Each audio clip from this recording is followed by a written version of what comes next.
very much for jumping on the Security Space podcast. This is the fourth episode. Obviously, before we get into it, just want to give everyone sort of a little bit of a background to yourself and what it is you do. Sure. So I run a MSP called Adkins. We look after clients of all different shapes and sizes. We specialise in cloud services, so getting businesses' cloud services connected up. We often find a lot of businesses have loads of different tools and apps and things they're paying for, but often there's a lot of overlap, not quite set up properly. So we help them consolidate all their cloud services, get everything talking to each other, and then wrap a layer of security around it, make sure that all the security is set up properly so that they're secure. Yeah. Find a lot of businesses think that once they go up to the cloud, all their security is taken care of by the cloud providers. But actually, bizarrely, you actually have to turn on all those settings and set them up properly. It's not often on by default. So that's what I do.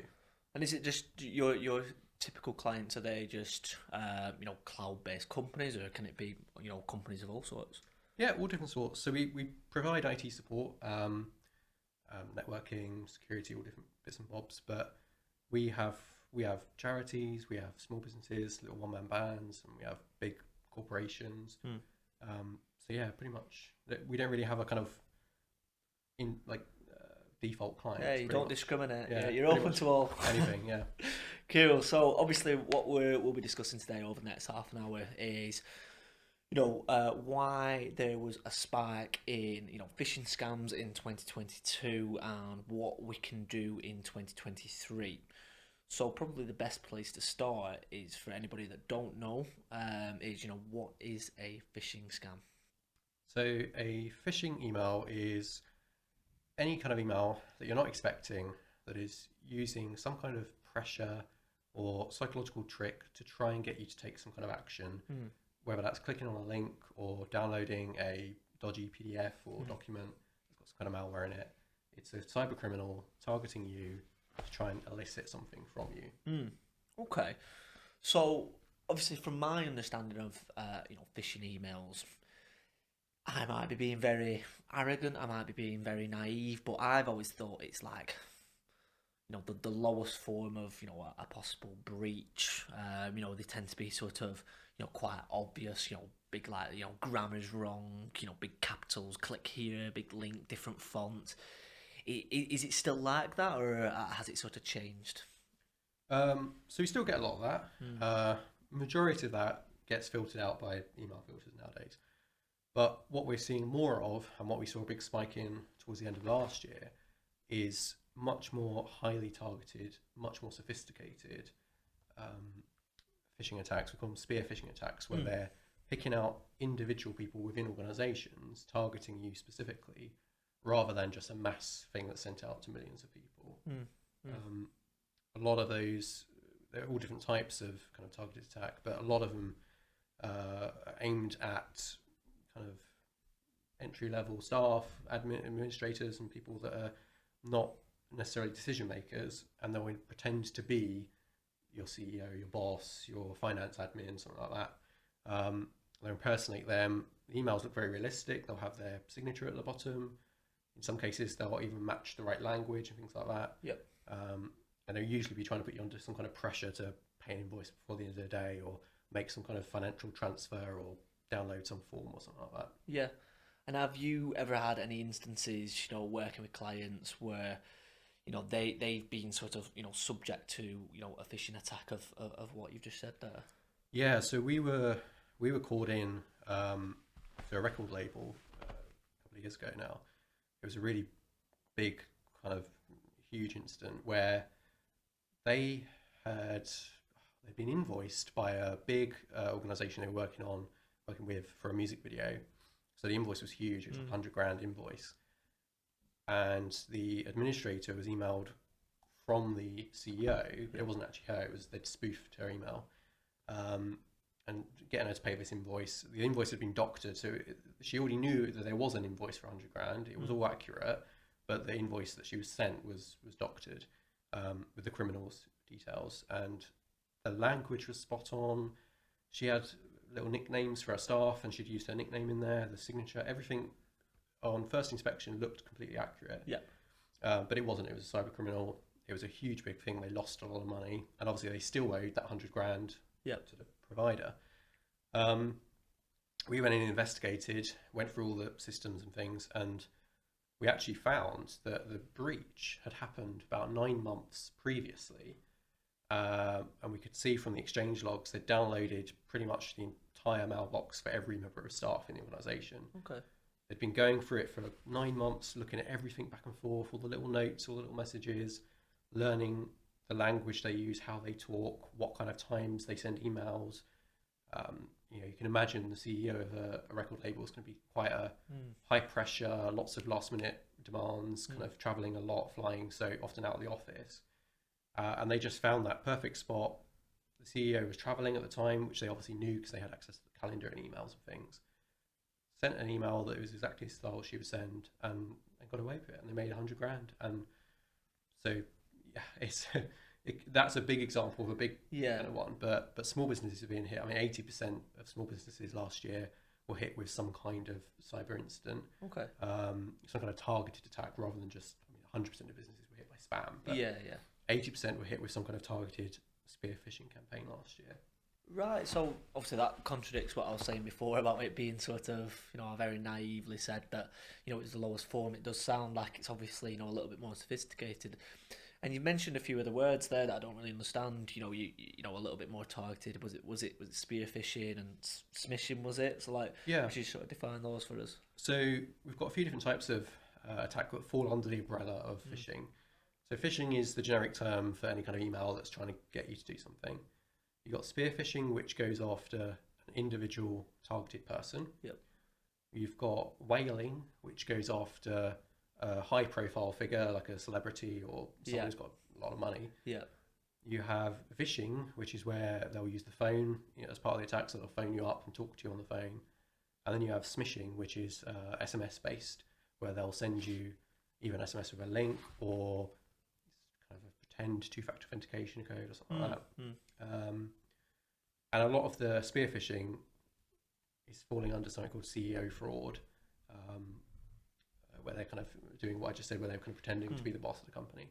But what we're seeing a big rise in, and I think what we're going to see a lot more of in 2023, is combination attacks where they're using multiple elements. So it's not just an email and then forget about it. It's an email, a call, maybe a text, and it's all designed to add legitimacy, to make you an urgency, to make you really feel like this is real and I've got to do something right now about it.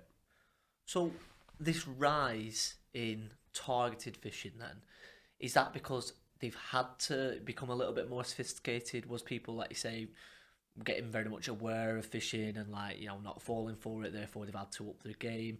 Or is there other reasons as to why there's been a rise in sort of targeted phishing?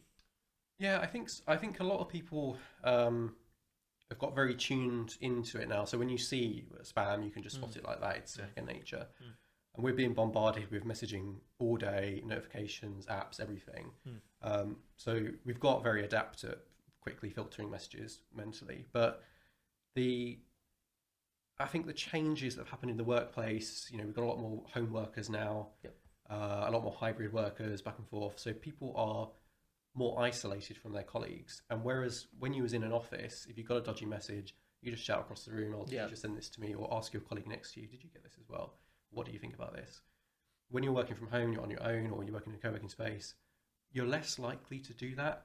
You're less likely to have those little ad hoc conversations. And I think because of the psychological element of phishing, the pressure they put you under, you're more, kind of everything's against you. You're more likely to kind of go down that route and actually follow on with what they've asked you to do. Yeah.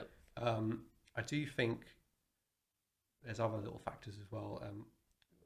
We saw for the last few years, ransomware was a big thing because cryptocurrency was worth so much, and so that was kind of bread and butter thing for cyber criminals. But as cryptocurrency prices have dropped, we're seeing a bit of a return to more traditional financial fraud, so invoice fraud and things like that. So, spam filters, are they not enough these days? Because do they still work? Are they still around, spam filters, or just because this is getting more sophisticated that they're pretty much redundant these days? It's an outdated version of defence. What's your view on that? So spam filters are a good start, and they'll get rid of a good kind of 90% of the junk that comes through. But with the more sophisticated spear phishing attacks and CEO fraud, because this isn't something that's going out to millions of people, it's it's a couple of emails. They're targeting you specifically. They'll generally have made an email that kind of matches your organization's email address or something very close, and they'll just use it to target you. It's less likely to get flagged by a spam message because it looks legit. It's low volume messaging. Yeah. And so you kind of need to put in place a few more bits and pieces. Now, a lot of the big email providers, things like Microsoft 365 and Google Workspace, do have rules and settings that you can put in place to block things like spoofed emails. There's rules you can do to say, right, if it's an email that ends in my domain name and it's sent to anyone within my domain, but the originator didn't come from my server, then just block it, just quarantine it or block it or discard it. And that will just completely wipe out all kind of spoof messages internally. You're still at risk from suppliers and client, if your suppliers get hacked and they're sending you spoof messages, they're going to get through. But your internal kind of CEO fraud stuff, it's kind of, you can block that technically completely. Right. So obviously, with that being, a little bit, what you're saying, like a tad maybe outdated as such, this multiple factor authentication, like I know a company called Miracle, they do like a single step multi-factor authentication. Is that the modern day version of a spam filter now? These when you go to transfer money to your friend, it'll often give you a one-time passcode or just to check that it's you. These multiple factor authenticators. Is that the way around it now, or is that even not as sophisticated? It sounds like they've really upped the game. So two-factor authentication is the biggest thing that you can do to protect your accounts online. It completely protects you from people getting your password and trying to kind of try it against websites and getting into your account, stuff like that. It also means that if their phishing email is trying to get your credentials to click on the link, it might take you to a fake Google page or something like that. It's going to fail. If you put your details in, they'll get your username and password, but they're not going to get that two-factor authentication code, and you're not going to get a two-factor authentication code prompt because it's not the real Google or Microsoft or whatever. Yep. So it's a really good step, but what we're seeing now is, again, that combination of attacks. So you'll get maybe a phishing email targeting you, trying to get your Microsoft details. It might say, oh, someone's shared a document with you, one of your colleagues or one of your contacts, click here to open it or whatever. And it all looks very legit. But then what they're doing is sending fake two-factor codes or sending SMS messages that will request you to send back your two-factor authentication code that look legit, but Microsoft doesn't do that, Google doesn't do that. No one will ever ask you for your two-factor code. You should always keep that secret, and that's just for you. Or even we've had cases where people have phoned up and said, oh yeah, we can see, we're dealing with this problem. You'll get a message now with a two-factor code to verify you to me. Just read that out to me. Big thing, don't ever share your two-factor code. But yeah, they're a good big start. Turn them on. A lot of platforms have turned them on by default now, which is great, which is also why we're seeing this rise in more sophisticated multi-step phishing attacks. Because a lot of the low-hanging fruit is just kind of been swept away. Okay, that makes sense. So obviously I'm just trying to think, if I'm the manager of a company and obviously educating people about this, educating my staff will be sort of number one priority, but sometimes it's not your own staff that are possibly at fault. Obviously, if I'm a manager of a company and I deal with third parties, if I deal with Adkins, who have access to my data just from working with us, how can I sort of protect my company's data when a third party is breached? So this is a interesting one. We've had cases where we've had clients and their third-party providers or suppliers have been breached, and they've had kind of phishing emails and like that coming through. I think training is a big one, like we spoke about. So training, soft skills, making sure people in your team know how to spot phishing emails, how to kind of deal with them, but also how to communicate them within the team. Making sure that the company culture is one where people can speak up if they have fallen for a scam or something like that, that they can actually talk about it, let people know, and they know that they're not going to get in trouble. It's not their fault. You know, these people are actively trying to target you. I think there's a lot of free training that you can get online. Adkins provides training services like that, where we can give you online training and support and help train your teams up. But there's a lot of free stuff out there. Google, I have a free website all dedicated to phishing and stuff that you can go through.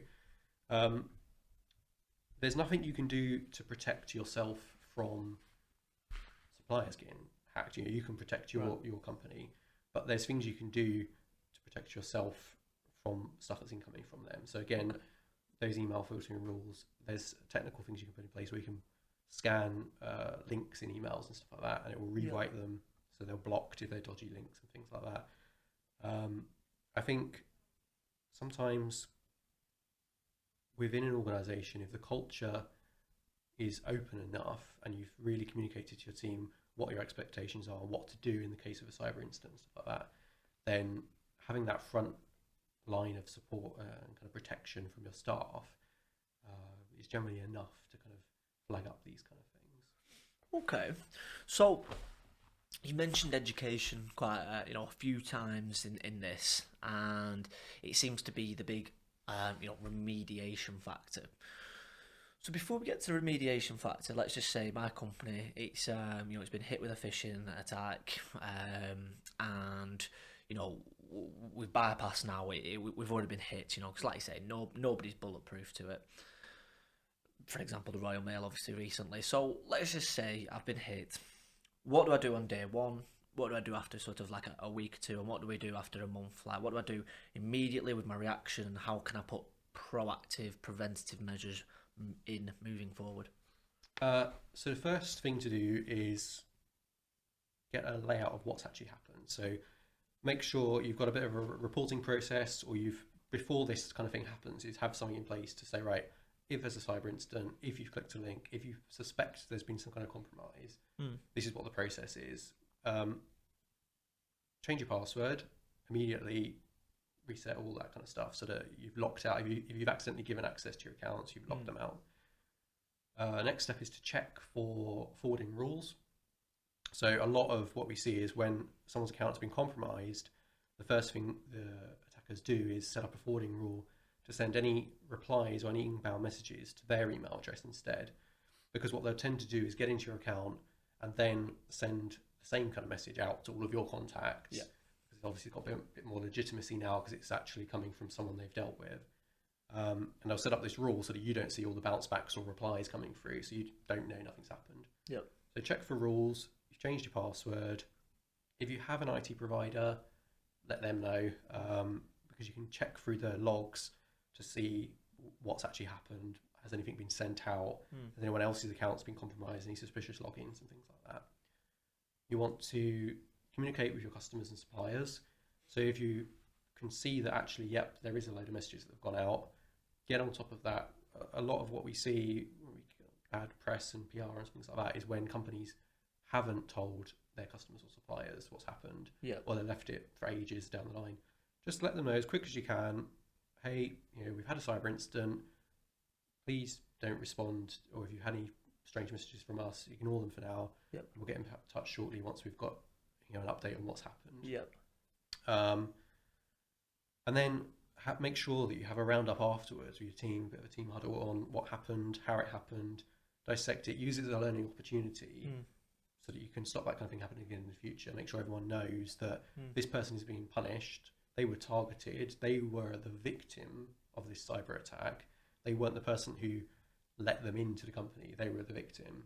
And this is what happened. This is how to stop it happening again in the future. I think that's the really big thing, is making sure, it's rubbish that it's happened, but turn it into a learning opportunity and hopefully stop it from happening again in the future. Yeah, and that's an interesting point, isn't it? Because there is a lot of stigma around phishing and being the victim, because I've seen, just from speaking to people in the cybersecurity community, that if you're sort of at fault for a phishing attack, that's it. You use the word fault rather than it's a negative connotations to it. There is a cultural sort of shift that needs to happen around phishing.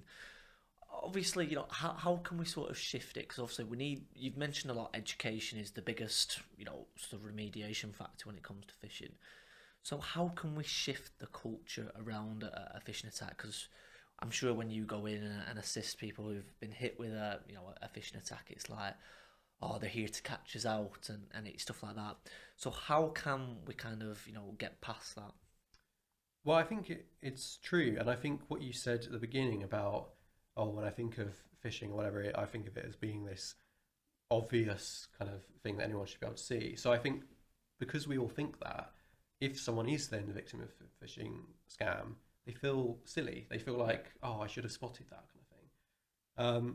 So I think it goes back to culture again, making sure that actually you've communicated to your team what your expectations are if something like this happens, and that they know before something happens that they won't get in trouble, that this isn't a bad thing. These people are actively targeting you. So if you're a victim, you need to let us know straight away so that we can deal with it. The bad thing would be if you just kept quiet and let more damage be done. I think in terms of changing that culture within an organisation, there's a lot that you can do. A lot of the training tools and things, some of the training tools that we provide, gamify that process. So we run phishing simulations with our clients. It's not huge amounts. It's a once a month type thing to employees. It's not there to try and catch them out, but we'll send them messages. If they fall for it, we're trying to catch them. We're trying to trick them. Then it will explain to them what happened, what to look out for in the future. If they successfully identify it, there's a well done kind of thing. Yep. But by gamifying it, having a leaderboard, making people feel like they are cybersecurity champions within their organisation rather than weak links. Sometimes we see that word. Humans are the weak link and stuff like that. I think if we flip down its head and say, no, you are a cybersecurity champion, you're protecting your organisation, we can make people feel more confident and they're more likely to spot these things. The key thing is making people feel that it's okay. I'd rather they flag it up with us and say, oh, I got this suspicious email or whatever, and we say, oh no, actually that's fine, but well done for spotting it, and you did the right thing for looking out. On this occasion it was okay, but good on you for keeping your eye out, kind of thing. I think that's much more productive and creates a more secure culture and organisation within a business than going down the route of, you've got to watch out, the baddies are trying to get you, and don't fall for it. And kind of thing. Yeah, no, it is. It's that positive relationship that you've got to build with sort of cybersecurity. Because like even sort of in my sector in recruitment, obviously when you're talking about sort of penetration testers, ethical hackers, to people that are just outside the industry, they think like, oh, so are they the bad guys? It's like, no, they're not the bad guys. But like, I can see why you think that. But they're actually, they're there in a safety measure, and such to kind of like highlight, look, we'll do it in a safe capacity, but so like work with us because there's people trying to do our job unsafely. So yeah, it's eliminating the stigma, because there still is a stigma around phishing. So I completely get what you're saying. So just to change course a little bit, I've been thinking when you've been talking in a sense of like, okay, like if I was trying to fool someone to a phishing scam, I'd target a company whose cybersecurity posture is quite immature. I wouldn't necessarily want to go for the big four or anything like that, because it might take me ages. But like you mentioned earlier on, this low hanging fruit. So what do you mean by that? Who are more susceptible to a potential simple breach? So I think one thing to start with is the idea that nowadays, whatever type of business it is that you run, you are an IT business, you are a tech business. Whether you're running a restaurant or a hotel or a barbers or whatever, you might not think we're not a tech business, but you are. You have a website, you have an online shop, you have email, you have apps for your file storage. Everything we do now in business is online. Yep. So firstly, getting into that mindset that it doesn't matter what I do, I am a tech business and my business relies on this tech. And even if you just think for 5 minutes, if I had no access to my business email or my CRM system or whatever for a week, a month, would my business be able to operate? 9 times out of 10, the answer is no. Mm-hmm. So getting into that mindset, you're a tech company, and then looking at what you can do, even just turning on the basic security settings and things like that, Yep. Will massively improve your security posture. But I mean, low-hanging fruit, most small businesses are low-hanging fruit. Most companies, when we go in and start working with them, if they've had a breach or even if they haven't, they'll have no backup. They might have Dropbox or something like that, and they'll think, well, that's safe because it's on the cloud, but it's not backup, it's syncing. Yeah. They'll have the antivirus that come with their laptop when they bought it from PC World 6 years ago and it's expired, ages ago. They'll have no basic kind of things in place, and I feel like sometimes it can be a bit kind of self-confirming, where it's like, well, we haven't been hacked, so and we've not done any of we haven't invested in cybersecurity, but we haven't been hacked, so it's money down the drain because nothing's happening to us, so it's fine. But I think it's a similar thing I always say to people. It's like, you might ride a motorcycle and not wear a helmet, and you're fine until it happens, until you fall off that bike, and then it's disaster. And the other thing is that a lot of small businesses don't know they've been hacked. The chances are, if you haven't got any security protection in place, you've probably got something dodgy going on behind the scenes. You just don't know about it. So to come in on that, obviously these restaurants, these barbers, these SMEs, they won't have much of an IT budget, and they'll probably prioritise, maybe front end developers of sorts to make all their marketing look good, make all their websites look good, to bring the customers in, until they get hit with a cyber attack. So how can these SMEs who don't have much of a budget in place for cyber but want to be secure, what can they do in order to be as efficient and as lean with the security with quite a minimalistic budget? So there's a lot you can do for free. Like I say, pretty much every app or tool or service you use, somewhere in the settings there'll be a security section. Make sure all those different options are turned on. You've got your two-factor turned on. If there's kind of ability to lock down where you can log in and out from and stuff like that, get all those settings in place. If you're not tech savvy, most platforms, if you just reach out to the help or support option on there, you can just say to them, look, I'm looking to secure my account a bit more. Can you give me some pointers? Can you help me? And they will help. Google support will help you. Microsoft support will help you get those things in place. If you have an IT team or IT provider, you can speak to those guys about it and say, look, we're looking for a bit of security review. Can you let us know, where are we strong, where are we weak? Let's get these things in place. We do that kind of thing as well. We offer free consultations where we'll go in, do an assessment, and let you know the areas you need to look at. You don't have to then use us for that work. You can do it yourself, but we do that because I think it helps everybody if we can keep everyone secure. There's a lot of free training and resources online. YouTube is a good option for everything. Everything's on YouTube now. I think you can really deal with a big chunk, a good 90% of threats by just turning on the settings. That's the biggest thing I would say across the board, kind of thing. And just kind of surmise, just because I know we're running out of time a little bit now, I'm quite always intrigued with the question, humans are the weakest and the strongest link in security, and I'm always eager because I get different answers back. Some people are very upset with that statement, some are pretty on the fence, some are like, yeah, I completely agree. Where do you sort of sit that, if I would say, like, look, humans, they cause the most problems, but we also cure the most problems? What's your sort of thought on that phrase? I think it's an interesting one. I take the view that humans are the strongest kind of point of security in your business. They're your front line. They're the people that are dealing with stuff coming in all the time. I think we've seen a shift. A lot of IT originally used to be built for technical people, and so it was expected that technical people would be running these systems. As things have shifted to the cloud, and we've seen that kind of consumerization of business technology, most small business owners will set up their own tech and they're not technical, and it's designed to help them do that, but it's not necessarily, you know, a lot of the more technical things are hidden behind the scenes. So if we look at things like antivirus, you know, it used to be the case that you'd get all these pop-up notifications all the time with complicated messaging on them about something it's detected or something that it's adjusted in your firewall stuff. Yeah. Now, for 99% of the people that are seeing those messages, you don't know what that means or what to do with it. Is that a good thing or a bad thing? And all you're doing is training people to ignore security messages. Yep.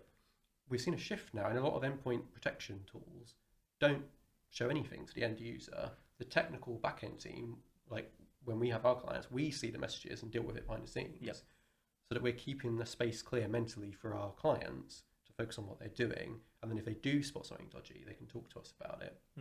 I think we should go down the route of encouraging people, especially if they're nervous with technology. If we're making them also feel like they're a weak link or something like that, they probably already feel like that. It's just going to make them more scared. Whereas if we encourage them, things like the gamification of the phishing training, you know, call them out as security champions, celebrate when they spot things, whether they're right or wrong. If they've spotted something, they're showing the initiative, they're looking out for your business, you should celebrate that. And I think it's more helpful to go down the route of people are the strongest link in our security than the weakest link for me. Perfect, and I think that's a great point to finish on. Thank you very much for jumping on, Ash. For anybody who needs to get in touch with Ash or liked what they heard or got any questions for Ash, I'll put that in the comments below, or the link to Ash's socials, Ash's business as well, Adkins. And yeah, thanks so much for jumping on the Security Space. Pleasure. Thanks.